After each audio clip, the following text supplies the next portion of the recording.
Qu'est-ce qui est mieux? Vivre en Amérique ou se battre pour la démocratie en Algérie?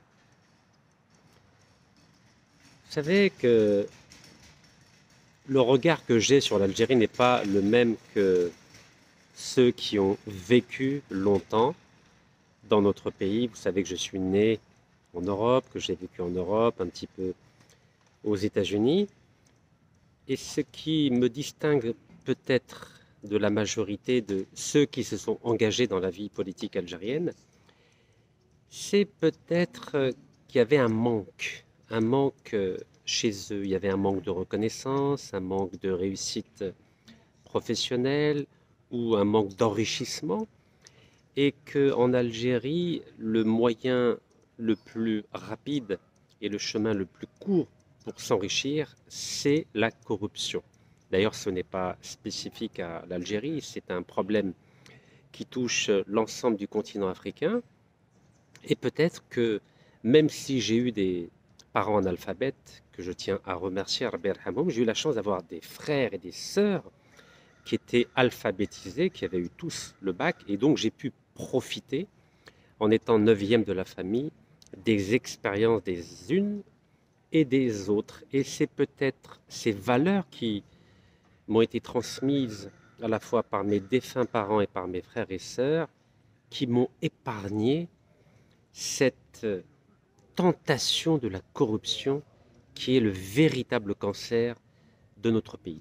Alors pourquoi je vous parle de cela? Je vous parle de cela car j'ai envie de vous parler de la prison, de ceux que j'ai rencontrés en prison. En dehors des 8 premiers mois où j'étais totalement isolé du reste des prisonniers, 8 mois, j'étais seul. 8 mois, aucun contact avec les prisonniers, sauf avec les gardiens qui ont été vraiment d'un respect extraordinaire. Je tiens à le dire. J'ai vraiment ressenti dans les prisons algériennes que j'étais respecté à la fois dans mon identité d'Algérien et dans ma dignité d'homme. Je voulais vous préciser cet élément important. Ensuite, j'étais avec deux autres prisonniers. Donc un, c'est le youtubeur et journaliste Halef Mchakra, et le deuxième, c'est le journaliste Khaled Rami. Et c'est ensemble que nous avons pu croiser pendant 4 mois des personnalités politiques algériennes que d'aucuns ont considérées comme n'étant pas détenues, mais vous savez que j'ai la réputation de ne pas mentir. Sachez que pendant 4 mois, tous les matins, nous avons pu voir à une vingtaine de mètres, donc en train de marcher dans une cour, les anciens premiers ministres Ahmed Bouyahia, Abdelmalek Sellal, les hommes d'affaires Tarkout et Haddad. Donc nous avons pu témoigner que ces personnes-là étaient emprisonnées. Nous en avons vu d'autres, notamment Tleiba de Annaba, nous avons vu les anciens ministres comme Taïeb Lour, comme le ministre du Transport Maroul, etc., etc. En tout cas, sachez que pendant 4 mois, je peux témoigner de la présence de ces hautes personnalités politiques algériennes de l'ère de feu Abdelaziz Bouteflika.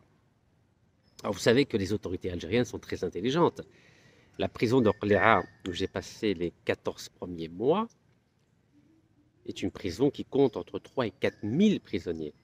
Donc les autorités ont fait en sorte que nous puissions voir ces anciens ministres et premiers ministres et hommes d'affaires dans cette prison pour que, en sortant, comme je le fais aujourd'hui, je puisse témoigner que ces personnes-là ont non seulement été jugées, condamnées, mais aussi emprisonnées, comme moi d'ailleurs, mais pour des raisons différentes que vous connaissez. Donc ça, c'est le premier volet.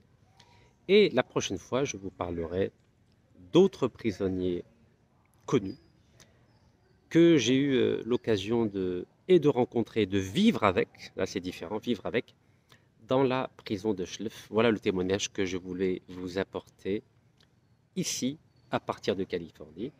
Et je tiens à dire aux sceptiques, parce que je lis quelques messages en disant mais Rachid, pourquoi tu ne retournes pas en Algérie?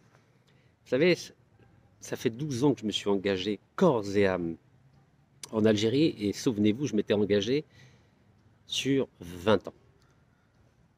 Pendant 4 ans, je n'ai pas vu mon fils. Donc j'essaie de rattraper un peu le retard, et pendant 3 ans et demi, je n'ai pas vu ma femme.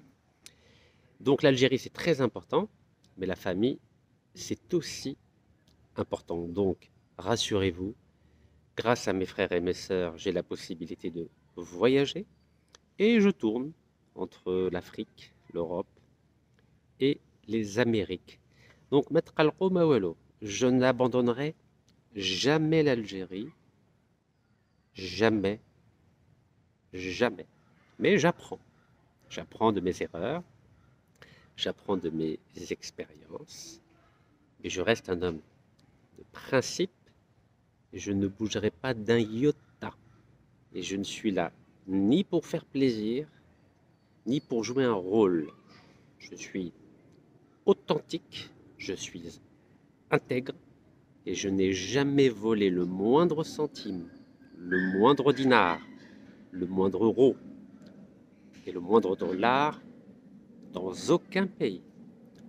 Barakallahu fikum. تحية الجزائر الله يرحم الشهداء إن شاء الله.